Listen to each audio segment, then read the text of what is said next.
Good day, ma'am. I'm Midshipman Histo. I'm Justin T. from AS4A2. We are the group 3. We assigned to report the poem entitled A Psalm of Life. So I am assigned to introduce about Psalm of Life. So let's start. A Psalm of Life is an inspiring poem written by the American poet Henry Wadsworth Longfellow.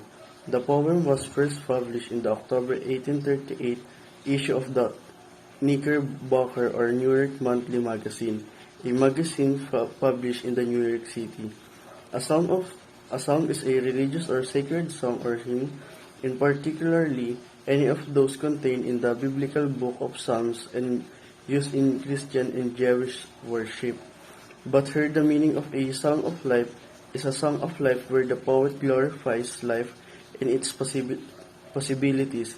It is an invocation to mankind to follow the path of righteousness, the right way to live this life. This poem is a didactic in tone. The poem begins with the speaker contradicting a listener who wants to explain life to him as a matter of number and figures. The rest of the poem is dedicated to the speaker trying to prove this unknown person wrong. He described the way in which he believes that no matter what death brings, the soul will never be destroyed. Because of this, it is important to do all one can in life makes one's situation and that of others better. The speaker comes to the conclusion that he and the listener must be prepared at any time for death, strife, or any trouble thrown at them. They must face life and make the best way of every day. That's all. Thank you.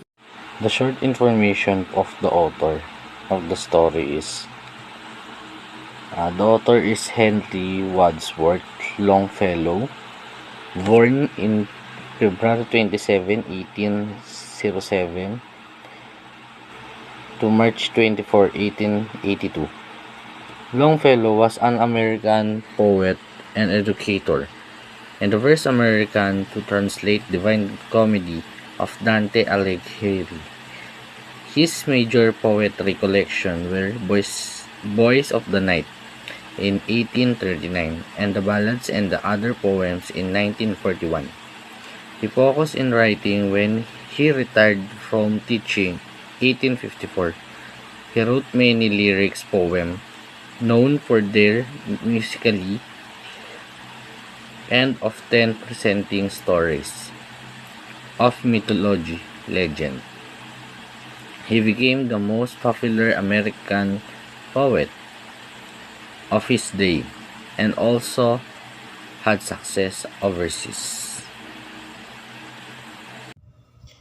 Tell me not in mournful numbers, life is but an empty dream.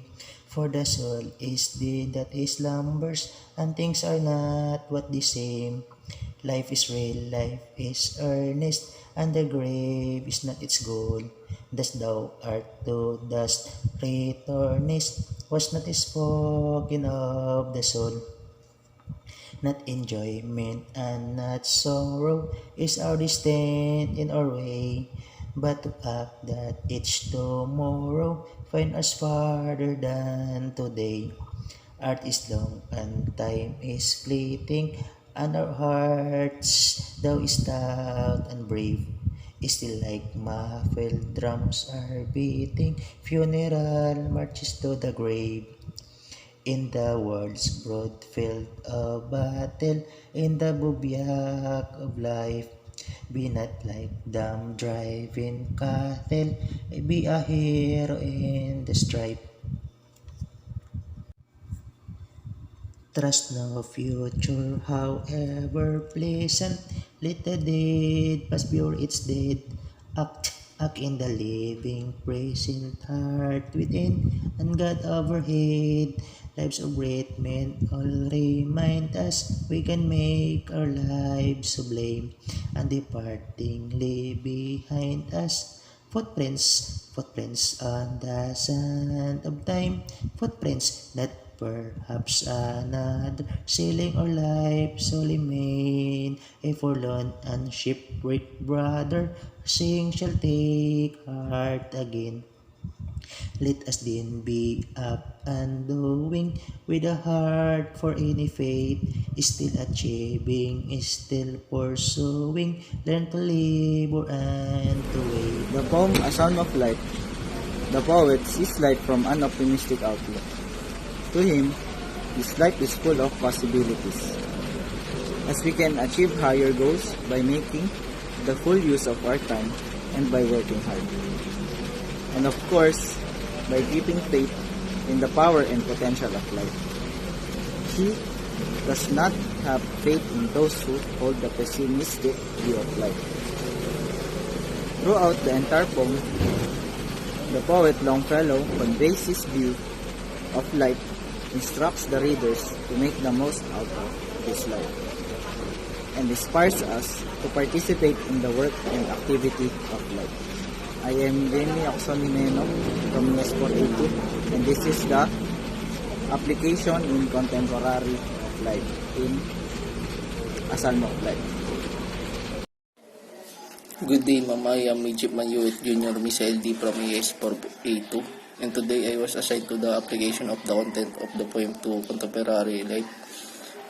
A Psalm of Life by Henry Wadsworth carries a message of hope and encouragement. It encourages people to live their lives to the fullest, using the short time we have here on earth as a gift. The poem is a message to future generations to find work and action that gives them purpose and passion. And yun naman po.